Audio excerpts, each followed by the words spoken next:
धुळे शहरातील मुंबई आग्रा महामार्गावर hotel residency park जवळ दुरुस्त आणि गुन्हे शाखेचा सापळा, देशी कट्ट्यासह अट्टल गुन्हेगार जेरबंद. धुळे महानगरपालिका निवडणुकीच्या पार्श्वभूमीवर शहरात आचारसंहिता लागू असतानाच धुळे पोलिसांनी एका मोठ्या कारवाईत यश मिळवले आहे. स्थानिक गुन्हे शाखेने एका अट्टल गुन्हेगाराच्या मुसक्या आवळल्या असून त्याच्याकडून देशी बनावटीचे पिस्तूल आणि जिवंत काडतुसे जप्त करण्यात आली. धक्कादायक बाब म्हणजे पकडलेला आरोपी हा खुनाच्या गुन्ह्यातील शिक्षा भोगत असून तो पॅरोलवर बाहेर आला होता. धुळे महानगरपालिका निवडणुकीच्या काळात शहरात कोणताही अनुचित प्रकार घडू नये यासाठी पोलीस अधीक्षक श्रीकांत धिवरे यांनी समाजकंटकांवर कडक कारवाईचे निर्देश दिले आहेत. याच अनुषंगाने स्थानिक गुन्हे शाखेचे पोलीस निरीक्षक श्रीराम पवार यांना एक गोपनीय माहिती मिळाली होती. या माहितीच्या आधारे स्थानिक गुन्हे शाखेच्या पथकाने धुळे शहरातील मुंबई आग्रा महामार्गावरील हॉटेल रेसिडेन्सी पार्क जवळ सापळा रचला. यावेळी विठ्ठल वामन बोळे वय 52 मूळ राहणार भादली जिल्हा जळगाव सध्या राहणार पुणे या इसमाला संशयास्पदरित्या ताब्यात घेण्यात आले. झडती घेतली असता त्याच्या कमरेला विक्रीच्या उद्देशाने लपवलेला एक देशी बनावटीचा कट्टा आढळून आला.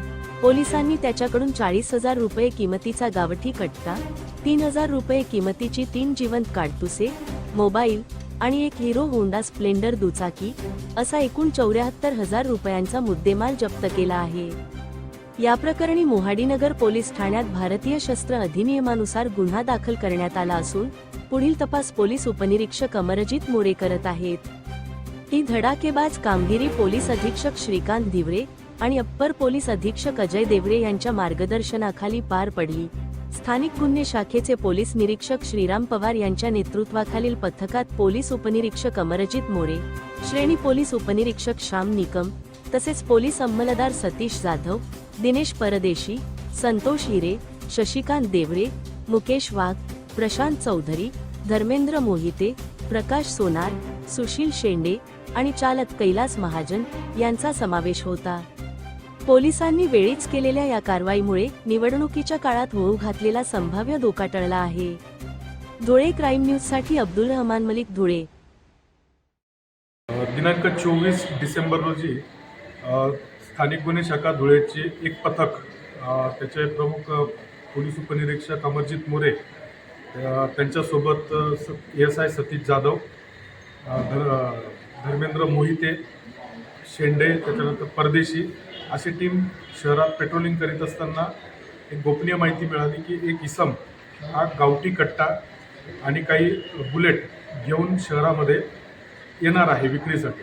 त्या अनुषंगाने त्यांना सूचना देऊन रवाना केले असता सदर इसम हा मोहाडी पोलीस स्टेशनच्या हद्दीमध्ये संशयास्पदरित्या मिळून आला. त्याची चौकशी केली, त्याचं अंगझडती घेतली असता त्याच्यामध्ये त्याच्याकडे एक गावठी पिस्टल आणि त्यात 3 जिवंत राऊंड हे मिळून आलेले आहे. सदर इसम हा विठ्ठल वामन भोळे वय वर्ष 52 हा मूळचा जळगाव जिल्ह्यातील राहणारा असून तो सध्या आकुर्डी पुणे येथे वास्तव्यास होता. सदर इसमांवर यापूर्वी सुद्धा जवळपास 10 वेगवेगळ्या पोलीस स्टेशनला अतिशय सिरियस गुन्हे दाखल आहेत, ज्यामध्ये त्याने बाजारपेठ भुसावळ या पोलीस स्टेशनच्या एका गुन्ह्यामध्ये जवळपास 26 वर्ष त्याने शिक्षा भोगलेली होती. त्याचप्रमाणे तो 26 वर्ष शिक्षा भोगत असताना त्याची एक गुन्हे करण्याची मोडच होती की तो पॅरलवर बाहेर येऊन आणि त्यावेळी तो घरफोडी किंवा या प्रकार अवैध शस्त्रांची खरेदी विक्री या प्रकारचे तो गुन्हे करत होता. त्या अनुषंगाने आपण संबंधित पोलीस स्टेशनशी सुद्धा संपर्क केलेला आहे. तसेच सदर आरोपी हा सदर जिवंत काडतूस आणि कट्टा हा कोणाला विक्री करणार होता, त्याचप्रमाणे त्याने हे कोणाकडनं विकत आणलेले होते याचा सुद्धा पोलीस तपास करीत आहेत. तसंच सध्या धुळे महानगरपालिकेची पंचवार्षिक निवडणूक आहे, सध्या आचारसंहिता सुरू आहे. त्या अनुषंगाने स्थानिक गुन्हे शाखेचे पथक तसेच सर्व पोलीस स्टेशनचे पथकं हे शहरामध्ये पेट्रोलिंग करीत आहेत. त्यामुळे अशा कुठल्याही प्रकारचे गुन्हेगार किंवा गुन्हे घडताना दिसल्यावर त्यांच्यावर तात्काळ कारवाई करण्यात येईल. तसेच या माध्यमातून मी जनतेला आवाहन करेन की अशा कुठल्याही इल्लीगल गोष्टी आपल्या निदर्शनास आल्यास धुळे पोलिसांशी आपण संपर्क करावा. जय